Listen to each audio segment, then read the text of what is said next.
$20,000 won't make you rich. Let's get that out of the way right now. You're not quitting your job, you're not buying a Lamborghini, you're still checking prices at the grocery store. But $20,000 completely changes how you make money decisions. And that's why it matters more than people realize. Because once that changes, everything else starts getting easier. The first $1,000 feels like, wow, I finally have savings. The first $10,000 feels like, do not touch this, do not look at this, pretend it doesn't exist. But $20,000, that's when your money stops acting like it might disappear overnight. And no, this isn't about investment returns. It's about what happens inside your head after you hit that number. Before 20K, money feels hostile. Every unexpected expense feels personal. Your car needs repairs, and you're like, of course it does. A medical bill shows up, and suddenly you're doing math in your head, recalculating your entire life. It's not just expensive, it's stressful. But after $20,000, it's still annoying, you still don't like it, but it's not a financial emergency. You move from panic mode to decision mode, and that one shift changes everything. Here's the part people don't talk about. Before 20K, most decisions are short-term. You're thinking in days, maybe weeks. Can I afford this right now? What if something goes wrong? What's the fastest way out of this problem? But once you cross $20,000, something changes. You start thinking in months, then years. You stop asking, can I afford this? And start asking, is this actually worth it? Same income, same job, same person. Completely different outcomes. Not because you're smarter, but because you're not stressed. And stress is expensive. This is where investing finally starts to make sense. Because let's be honest, a 7% return on $500 feels fake.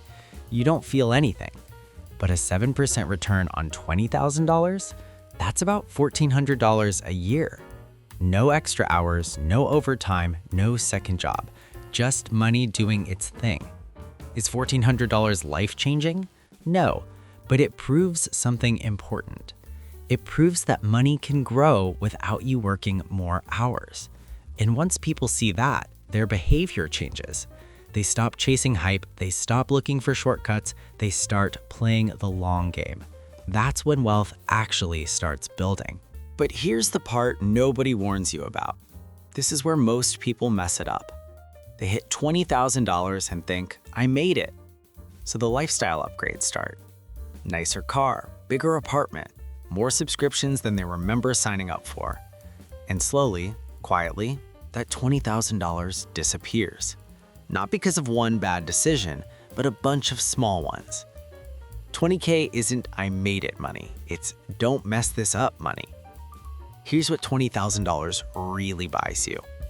It doesn't buy freedom, it buys options. You don't quit your job, but you can say no. You don't rush decisions, you choose them. You don't jump at the first opportunity, you wait for the right one. You stop making decisions because you're desperate and start making them because they're smart.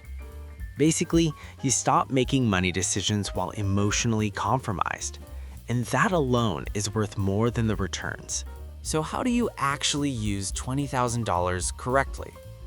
First, emergency fund comes first. That's non-negotiable because future you will absolutely need it and will be very grateful you planned ahead.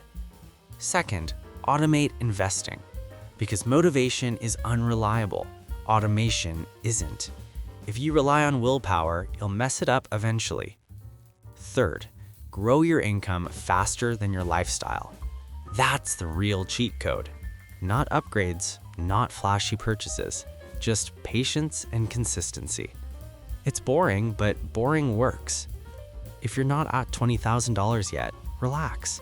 Most people struggle there, and many never get past it. But once you do, and you don't mess it up, everything after that gets easier. Not instantly, not magically, but consistently. And that's when the real game actually starts. If this helped, like and subscribe. I talk about money without yelling at you. See you in the next one. Bye.